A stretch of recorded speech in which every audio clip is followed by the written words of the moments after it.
یہ میرا کلام ذرا بڑوں سے ہے، بڑوں سے۔ ابا جی کو چاہیے بچہ جتنی غلطی کرے نا اتنا ہی ڈانٹے، وہ پھر 6 ہفتے نہ ڈانٹنا شروع کر دے۔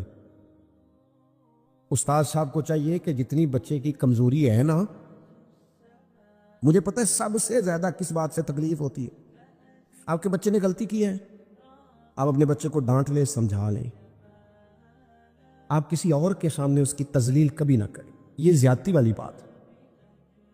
آپ اسے رسوا نہ کریں، بتائیں کسی ایسے شخص کو جس سے آپ کو امید ہے کہ آپ کو مشورہ دے گا یا اسے سمجھائے گا، لیکن گلی گلی کھڑے ہو کے اپنے آپ کو مظلوم ثابت کرنے کے لیے اس کی توہین نہ کریں، یہ انداز درست نہیں ہے۔ اس سے بچوں کی انسلٹ ہوتی ہے، وہ کمزور پڑ جاتے ہیں۔ ہر جگہ رونا رونا میرے بچے اچھے نہیں، میں بڑا پریشان، کیا بات کر رہے ہیں آپ؟ یہ بچہ تو آپ کی کمائی ہے، اساس ہے، حسن ہے، نسل ہے، اصل ہے، اور اس قدر زیادہ تکلیف دینا، جگہ جگہ شکایتیں، جگہ جگہ باتیں۔ ہمارے بچے ہمارے ہیں نا، تو ان کی عزت کس کی ہے؟ کیوں ہم گلی گلی اپنے بچوں کی رسوائی کرتے ہیں؟ کیوں کمزوریاں؟ اور جن کو ہم خیر خواہ سمجھ کے بتا رہے ہوتے ہیں نا، وہ آگے جا کے مزے لے لے کے بتاتے ہیں۔ تو نقصان کس کا ہوا؟ ہمارا، ہمارے قبیلے کا، ہمارے گھر کا۔ یہ دیکھیے ذرا، حضرت عمر رضی اللہ تعالیٰ عنہ مزاج کے لحاظ سے سخت ہیں۔ ایک نوجوان آیا، اس نے آ کے رونا۔ یہ پہلو آپ نے ضرور یاد رکھنا ہے میرے سیدنا فاروق اعظم کا، ہمارے امام، ہمارے قائد، ہمارے لیڈر، رہنما، مقتدا حضرت فاروق اعظم رضی اللہ عنہ۔ یہ انداز ضرور یاد رکھیے گا۔ حضرت عمر فاروق کا یہ طبقات ابن سعد میں موجود ہے۔ نوجوان آیا اور آ کے رو ہی پڑا۔ حضرت عمر نے اس کو روتے دیکھا تو فرمایا، بیٹا کیا ہوا؟ کہنے لگے، حضور فلاں علاقے کے فلاں گورنر صاحب کا مسئلہ ہے، حضور مجھ سے غلطی ہو گئی تھی، میں شراب پی بیٹھا تھا، انہوں نے مجھے درے بھی مارے ہیں، پھر انہوں نے لوگوں سے کہا اس کے ساتھ میل ملاپ چھوڑ دو، کوئی اس سے بات نہ کرے، حضور مجھ سے غلطی ہو گئی، میں مانتا ہوں، پر اتنی اذیت، اتنی تکلیف، جب مجھے سزا مل گئی، کوڑے لگ گئے، تو پھر یہ الگ سے جو سزائیں مجھے دی گئیں، یہ میں حضرت عمر کی بات کر رہا ہوں۔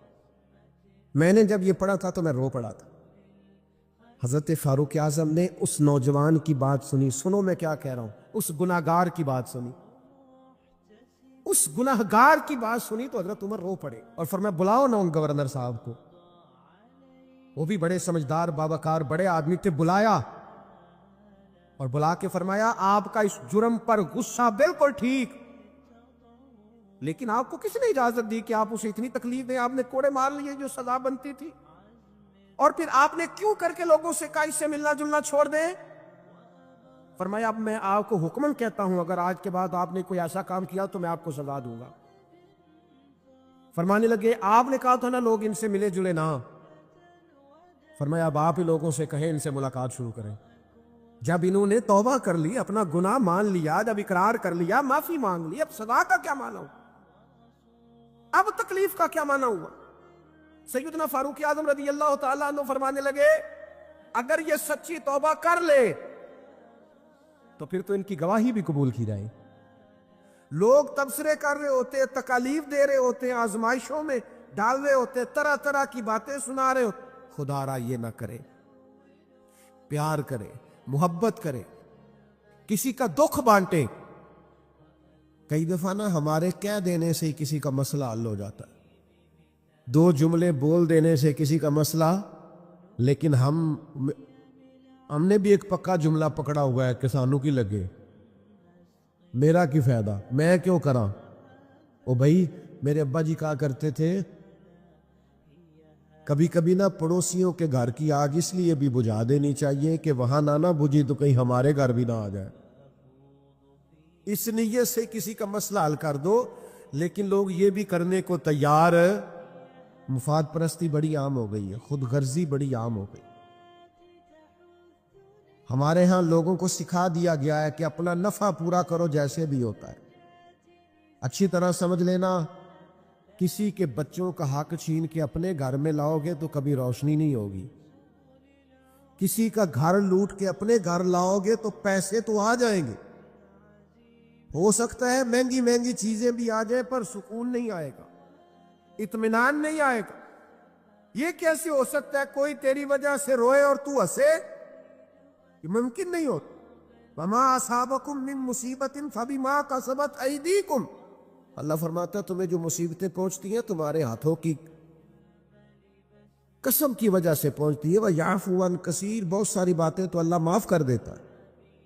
میرے عزیز تھوڑا سا نہ دیکھیں کہ ہم کسی کی تکلیف میں کتنی آسانی کر سکتے ہیں، اس کی پریشانی کو کتنا دور کر سکتے ہیں۔ ہمارے کردار ادا کرنے سے کسی کو کیا فائدہ ہو سکتا ہے؟ جو دکھوں میں گھرے ہوئے لوگ آئے نا، ان پر توجہ کرو۔ جو آزمائشوں میں ڈوبے ہوئے لوگ آئے ان پر توجہ کرو۔ ہمارے رشتہ داروں میں، ہمارے دوستوں میں، ہمارے محلے داروں میں، ہمارے جاننے والوں میں بہت سارے لوگ ایسے ہوتے ہیں جن پر آزمائشیں آتی ہیں، وہ تڑپ تڑپ کے ان کا مقابلہ کرتے ہیں، لیکن ہم آگے بڑھنے کے قابل ہوتے ہیں، بازو تھام سکتے ہیں، تسلی دے سکتے ہیں، ہم توجہ نہیں کرتے۔ حضرت عبداللہ ابن عباس رضی اللہ تعالیٰ عنہ مسجد نبوی میں اعتکاف بیٹھے تھے، امام بہقی روایت لائے۔ آپ نے دیکھا ایک صاحب نا مسجد نبوی شریف میں تشریف لائے اور ایک کونے میں بیٹھ کے نا تو بڑی پریشانی سے انہوں نے گردن جھکا لی۔ تو حضرت عبداللہ ابن عباس ان کے قریب گئے اور جا کے کہا میاں کیا بات ہے، کیوں پریشان ہو؟ تو اس بیچارے کی آنکھوں میں آنسو آ گئے، رو کے کہنے لگے مقروض ہوں، ایک وعدہ کر لیا تھا کہ آج پیسے لوٹاؤں گا، آج میرے پاس رقم نہیں بنی، اب وہ صاحب آئیں گے اور پھر مجھے سخت جملوں سے نوازیں گے، تکلیف میں۔ وہ مقروض بیچارہ قیدی ہوتا ہے۔ فوراً حضرت عبداللہ ابن عباس حضور علیہ السلام کے چچا کے صاحبزادے میرے کریم محبوب کے عظیم صحابی حضرت عبداللہ ابن عباس فرمانے لگے میں اگر چلوں تو تیرا مسئلہ حل ہوتا ہے؟ میں کہا حضور کمال ہو جائے گی۔ تو ایک منٹ نہیں لگایا، حضرت عبداللہ ابن عباس مسجد سے نکلے، جوتے پہن لیے، جلدی سے وہ سائل بولنے کہنے لگے حضور رکیے گا رکیے گا، شاید آپ کو یاد نہیں رہا آپ اعتکاف میں تھے، شاید آپ بھول گئے، آپ اعتکاف بیٹھے ہوئے۔ تو اب حضرت عبداللہ ابن عباس کی آنکھوں میں آنسو آئے، فرمانے لگے میں بھولا نہیں، مجھے یاد ہے، مجھے اعتکاف یاد ہے۔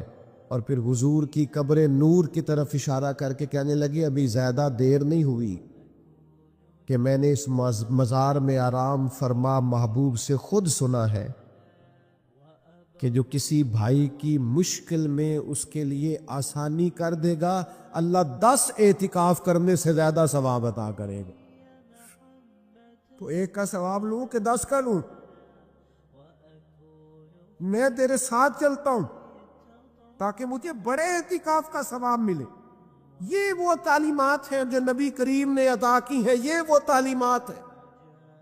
اتنی بڑی تعداد میں آپ آئے ہیں، اتنے سارے لوگوں میں سے اگر ہم چند بھی بدل جائیں کہ آج کے بعد ہم اپنا رویہ بدلیں گے، لب و لہجہ بدلیں گے، انداز بدلیں گے، ہم اپنے ذاتی اخراجات کو تھوڑا سا کم کریں گے۔ آج کل مسئلہ ضروریات کا نہیں، خواہشات کا ہے۔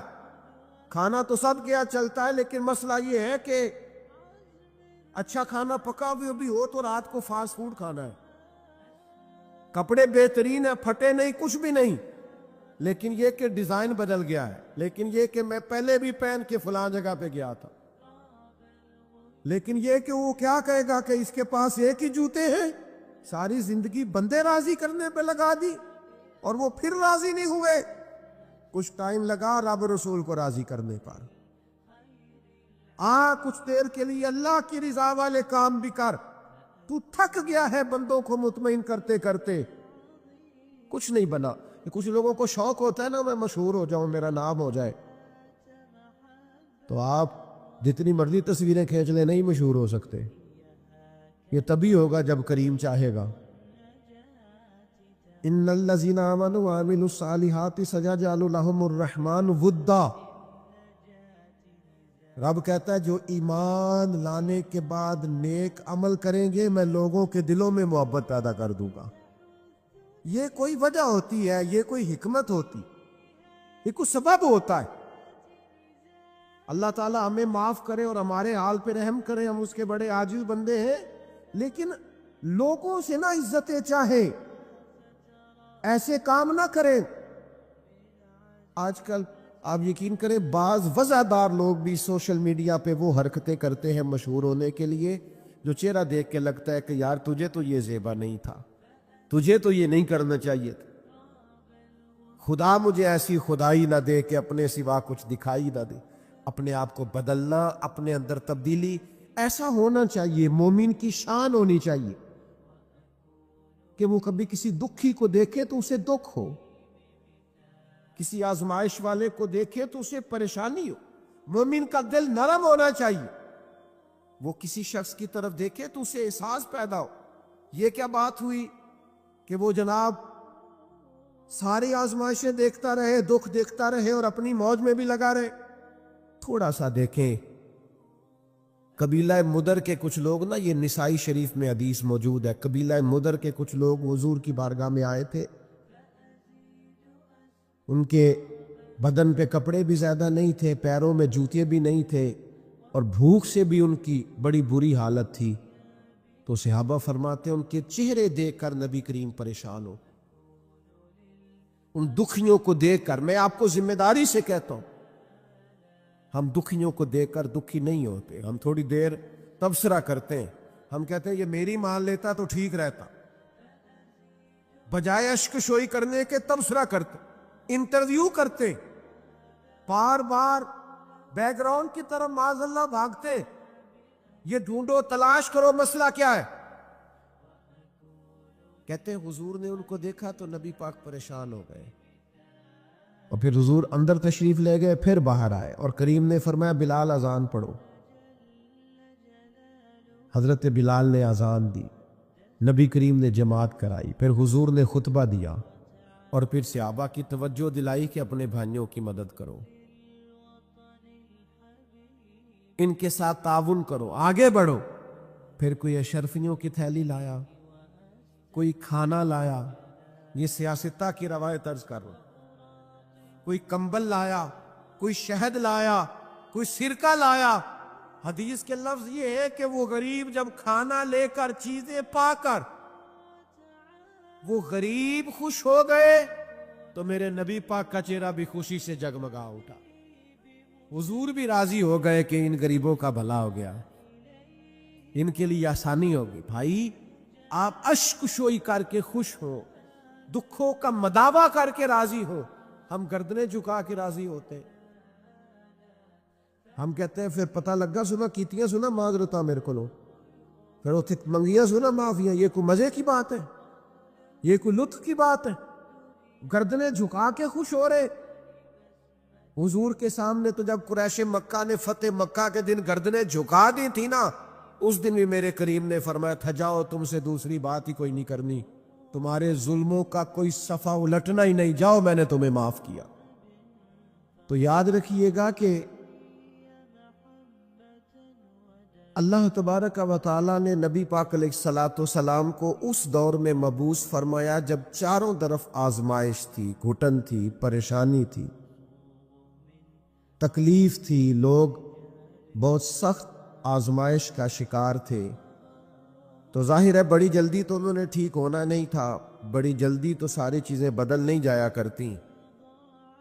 تو اللہ تعالیٰ نے نا پھر اپنے نبی کو بڑی عظیم شانیں عطا فرمائی، اور ایک مقام پہ قرآن مجید نے ارشاد فرمایا کہ فَبِمَا رَحْمَةٍ مِّنَ اللَّهِ لِنْتَ لَهُمْ، اے محبوب اللہ کا کیسا فضل ہوا، رب کی کیسی مہربانی ہوئی کہ آپ اپنے غلاموں کے لیے نرم دل ہو گئے۔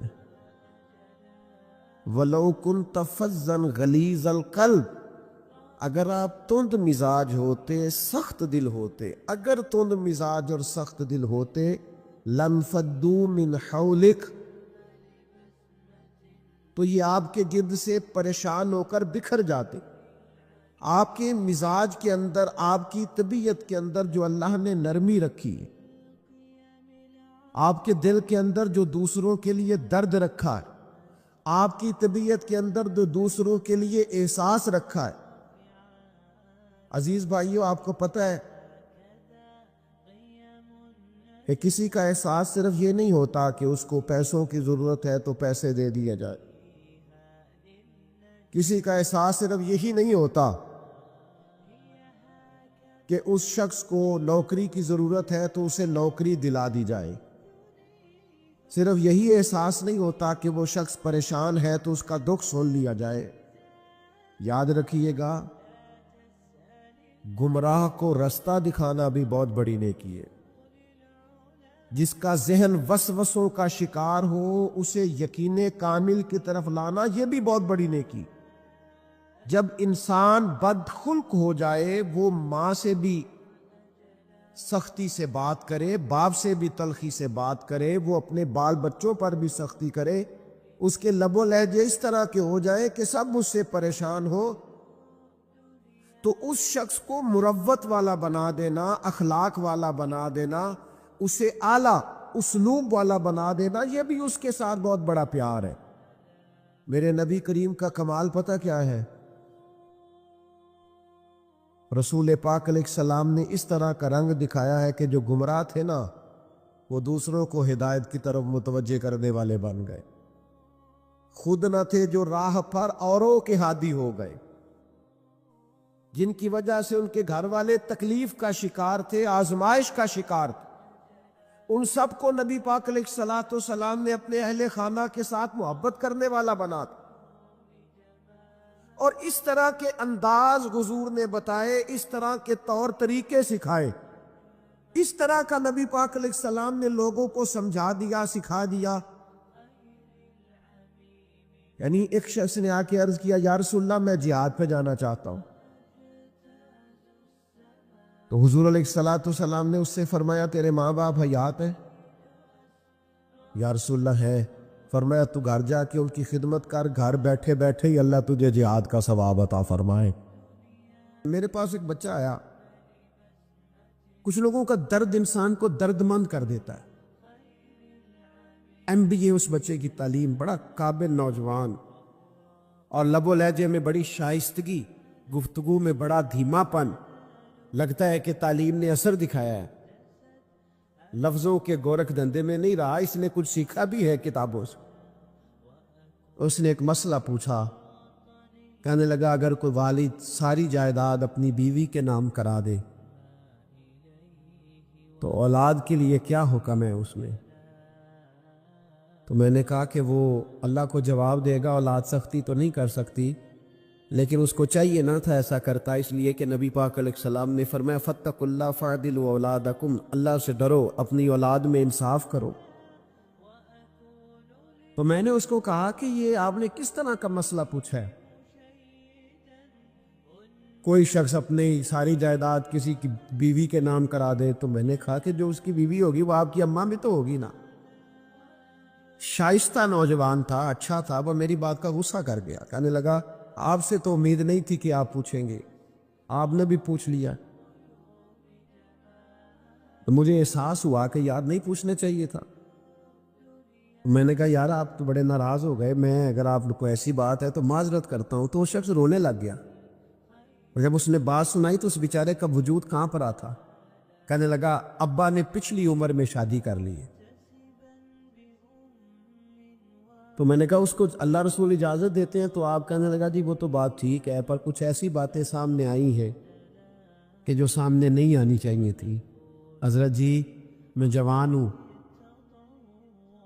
میں 10-12 لوگوں میں اٹھتا بیٹھتا ہوں، میرے والد کی بات کھلی ہے، اور پتہ نہیں کیا معاملہ تھا، پہلے بڑا کچھ نام کرا کہ اس نے نکاح کیا ہے، پر اب میں کدھر جاؤں؟ میرا گلی میں کھڑا ہونا مشکل ہو گیا۔ مجھے کوئی کہتا تو کچھ بھی نہیں، لیکن جب لوگ دیکھتے ہیں نا میری طرف، جب لوگ میری طرف تو مجھے احساس ہوتا ہے کہ ان کی نظروں میں سوال ہیں، مجھے لگتا ہے کہ ان کی ذہنوں میں بہت ساری باتیں چھپی ہوئی ہیں۔ کچھ نکاح ہوتا تو بات اور تھی، کچھ ایسی باتیں سامنے آئی ہیں جو آنی، میں نے اسے معذرت بھی کی، اسے تسلی بھی دی، اور جو میرے سے ممکن ہو سکتا تھا میں نے اس کو کہا۔ لیکن اس نوجوان کے جانے کے بعد اس کے رستوں کو بھی میں دیکھتا رہا، تو میں سوچنے لگ گیا یار دنیا میں ہمارا راز کھل جائے تو اتنا مشکل ہو جاتا ہے، تو جب قیامت میں راز کھلے گا۔ دنیا میں دیکھیں نا، ہمارے ہاں لوگ اگر برا جانتے بھی ہیں تو وہ الا ماشاء اللہ معاذ اللہ غیبت کرتے ہیں، سامنے آ کے بات، یہی مزاج ہے نا معاشرے کا کہ لوگ بہت بڑا ظلم کرتے ہیں، اپنی جان پر غیبت کرتے ہیں، سامنے آ کے بات، تو قیامت میں تو ہر چیز سامنے ہوگی، ہر چیز سامنے آ جائے، کھل کے بات سامنے آئی، کس نے کیا کیا، اپنے عہدے کے ساتھ جس جگہ وہ بیٹھا تھا اس منصب کے ساتھ اس نے کتنی وفا کی یہ بھی پتہ چلے گا، کتنا دھوکہ دیا یہ بھی خبر ہوگی۔ بہت سارے لوگ جعلی ڈگریاں لے کے نہیں بیٹھے ہوئے، لے لیا نا عہدہ، ان کی تنخواہ جائز ہے ان کے لیے، بولے تو یہ راز کھلے گا کہ نہیں کھلے گا قیامت کے؟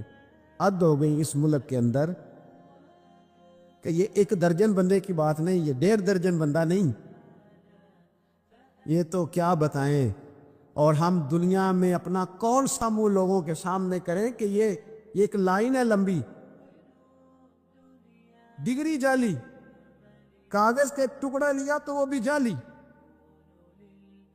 میرے عزیز یاد رکھے اور ضرور اس پر غور کریں، یہ چیزیں قیامت میں کھلیں گی تو مسائل پیدا کریں، اور اللہ کہتا ہے میں کھولوں گا، میں یہ تمہاری چیزیں، جو ٹیچر، جو ڈاکٹر، جو کلرک، جو بیوروکریٹ 2 سال کی چھٹی لے کے سیر کرنے چلا جاتا ہے اور وہاں لکھ کے دے جاتا ہے کہ مجھے بخار چڑھا ہوا ہے، میں تو بڑا سخت بیمار ہو گیا ہوں، تو میرے اندر کا سارا نظام گڑبڑ ہو گیا، دوائی لینی ہے، ٹھیک ہے چھٹی مل گئی، قانون میں کمزوریوں کا فائدہ اٹھایا، تو جب قیامت میں راز کھلے گا، یہ تو سیر کرنے گیا تھا، موج کرنے گیا تھا۔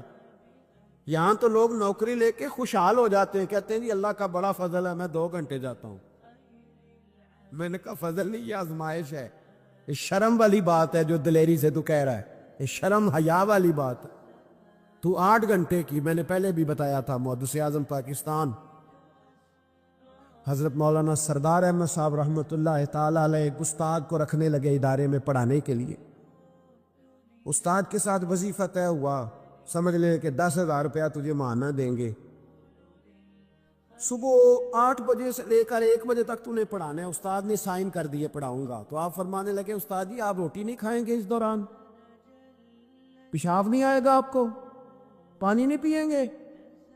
تو حضور پینا ہے، تو فرمانے لگے لکھا کیوں نہیں؟ آپ نے مسلسل 1 بجے تک بیٹھنے کا لکھ دیا ہے، تو بتائیں جب آپ پیشاب کرنے جائیں گے تو وہ آپ کا کام کہاں لکھا جائے گا؟ آپ نے لکھ کے دیا ہے کہ میں اتنی ڈیوٹی کروں گا، تو آپ کو سمجھنا چاہیے تھا، کہنا چاہیے تھا کہ میں روٹی بھی کھاؤں گا، پانی بھی پیوں گا، اگر پڑھاتے تھک جاؤں گا تو تکیے پہ لیٹوں گا بھی۔ کیوں آپ نے یہ معاہدہ ایسا کیا؟ تو شخص کہنے لگے حضور آپ میری رہنمائی فرمائیں۔ فرمایا یہاں لکھو کہ میں مسلسل، تو کسی بندے کی پہنچ ہی نہیں ہے کہ وہ اتنا بیٹھ سکے۔ تو ہمارے ہاں جب یہ چیزیں قیامت میں کھلیں گی تو کیا بنے گا؟ آج راز کھلتا ہے تو آزمائش کھڑی ہو جاتی، وضاحتیں کر کر کے لوگ تھک جاتے۔ جب قیامت میں راز کھلے گا، میں تاجر کی بات بعد میں کروں گا، میں سیاستدان کی بات بعد میں کروں گا، میں پہلے پیر صاحب کی بات کرتا ہوں، پہلے علامہ صاحب کی بات، میں اپنی ذات سے شروع کرتا ہوں۔ ایک شخص پیر بن کے بیٹھ گیا، علامہ صاحب درویش مصلح بن کے بیٹھ گیا، لوگوں نے اپنی عقیدتوں کی جبین اس کے سامنے جھکائی، لوگ کئی راتیں اس کے سامنے ہاتھ باندھ کے کھڑے رہے، اس کے لیے لوگوں نے محبت کے سارے تقاضے پورے کیے، اپنی جیب کاٹ کے اس کی خانقاہ کو چلایا، اپنی جائز کمائی اس کے ہاتھ پہ رکھ کے لوگوں نے ایک ادارہ چلانے کے لیے اسے کہا، لوگوں نے اس کی گاڑی کو چوما۔ میں لاہور میں تھا چند دن پہلے، تو گٹر کے اندر گاڑی کا ٹائر چلا گیا، تو میں نے بچے سے کہا کہ کوئی ایسی چیز منگائی جائے، کوئی لکڑی ایسی ہو جائے جو پیچھے رکھی جائے تو گاڑی کو پیچھے موڑیں گے۔ آپ یقین کریں 5-6 لوگ دوڑے آئے، انہوں نے کہا ہم اٹھاتے ہیں، آپ گاڑی پیچھے کریں۔ تو میں نے کہا کپڑے بھر جائے، کہنے لگے حضرت صاحب چھوڑیں، کپڑے بدل بھی جائیں گے، ہمیں اللہ نے موقع دیا۔ تو ان لوگوں کے منہ تک وہ پانی جا رہا تھا لیکن وہ گاڑی اٹھا رہے تھے تو ہم لوگوں نے حساب نہیں دینا ان عقیدتوں کا، ان محبتوں کا جواب نہیں دینا؟ اتنی عقیدت کو شخص کرے کہ وہ گندا پانی منہ تک لے جانا پسند کرے، یہ شخص نیک ہے تو میں نے اس کی نوکری کرنی ہے۔ تو اگر وہ شخص جھوٹا ہو، اگر وہ شخص بنا ہوا ہو، اگر وہ اپنا قد اونچا کرنے کے لیے مذہب کا نام استعمال کر رہا ہو، مذہب اس کا مشن نہ ہو، بلکہ مذہب پیسے کمانے کے لیے اس نے اختیار کیا ہو، دولت کٹھی کرنے کے لیے، تو آج تو چلو ٹھیک ہے، لوگ بیچارے عقیدتوں اور محبتوں کا خراج دیتے رہیں گے، لیکن وَحُصِّلَ مَا فِی الصُّدُورِ، جب قیامت میں پردہ کھلے گا، قیامت میں پردہ کھلے گا۔